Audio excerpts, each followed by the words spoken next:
Hello, so yeah mga kawander, magandang hapon nga po pala sa inyo mga kawander. So yan, nandito nga lang po tayo sa dito po sa aking bahay sa Munting Kubo. So hindi po tayo nakakalabas ngayon kasi maulan po.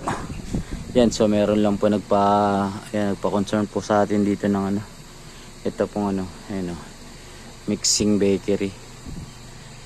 Yan, so raw po kasi to mga kawander, yung medyo matigas daw po yung andar. Yan, so meron po tayo ditong extension. So susubukan po natin na saksak mga kawander. Yan, so nakasaksak na po yan, naka-on. Yan, yan po yung niya oh. Yan. Yan po, may number po siya. Yan, 0, 1, 2, 3. So ipihit lang po muna tayo sa 1.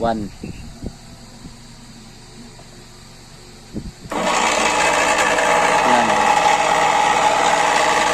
Yan, so ganyan lang mga kawander, maingay lang.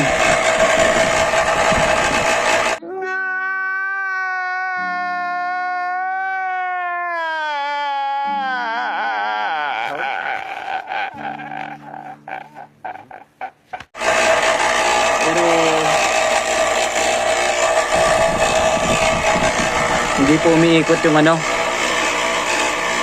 hindi po umiikot yung sa ito na po. Hindi po umiikot. Yan. Yan po yung naghahalo. Yan dyan sa mga itinitimplang pambake. So damn! So titignan po natin bakit po ganyan maingay lang. So yan, patayin po muna natin. A few moments later. Yan, so susubukan na po natin tong tanggalin po itong top cover. So ganito lang po yung pagbaklas na itong nasa ibabaw. So ayan, nakaangat na nga po siya oh. So kasi parang ito binuksan na rin po ng nung may-ari daw. Tinignan daw po nung ating customer kung anong problema raw. Pero hindi po natin natanong kung talagang na kita niya yung loob o na Ayan, pero ang po, nakaangat na po siya.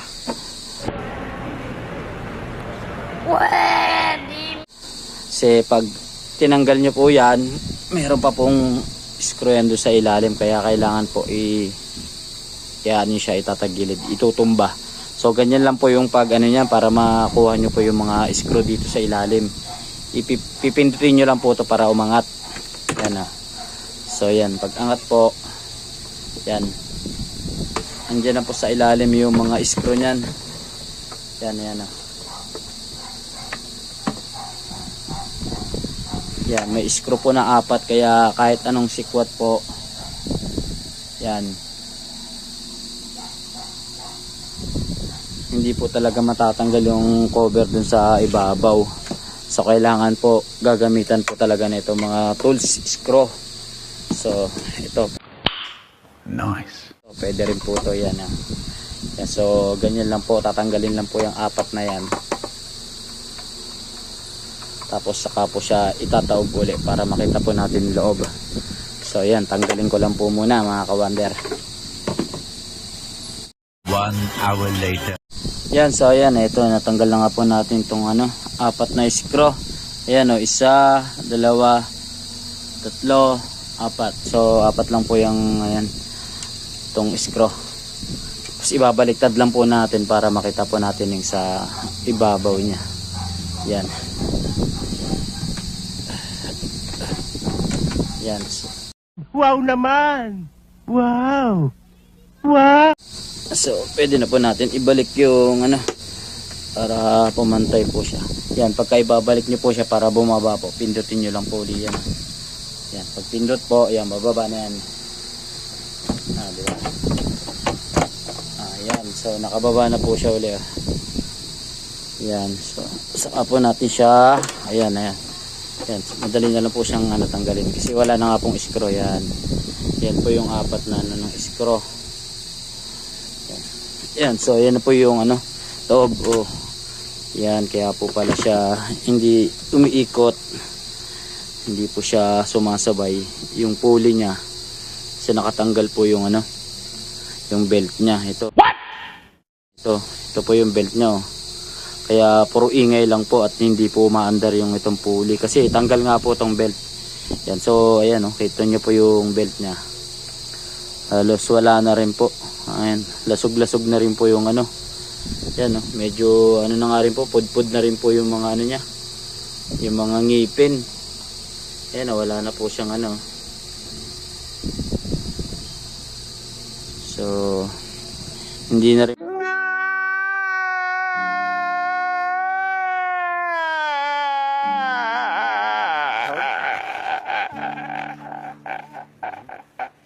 po talaga to hahatak na maayos kasi wala na nga po, oh. Palitin na po yung ano niya, yung belt niya. Yan, pudpud na po. So subukan po rin po muna natin paandarin. Tignan natin kung ano.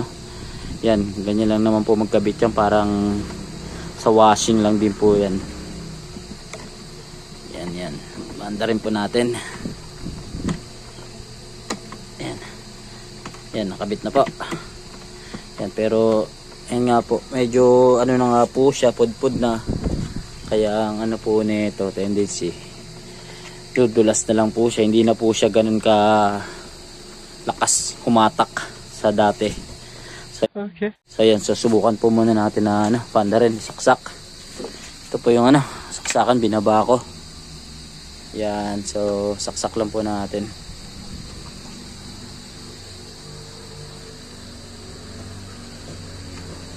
So, pindutin po natin dito sa breaker.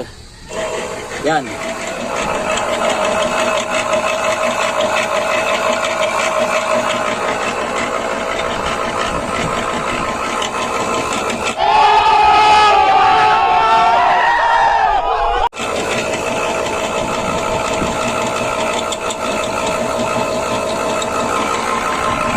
So, maandar na nga po siya mga kawander, oh. Kaya lang, maingay na rin po. So ayan, pagka meron po siyang load, siguro hindi na po ganun kalakas yung hatak nito. Kasi pudpud na nga po yung belt niya, tsaka medyo ayan, may kaingayan na nga po. So ang ano po nito, pinaka best way po natin muna nito is magpapalit po muna tayo ng belt nito. So yan, ganun lang po mga ka-wander. So update ko po kayo sa part 2.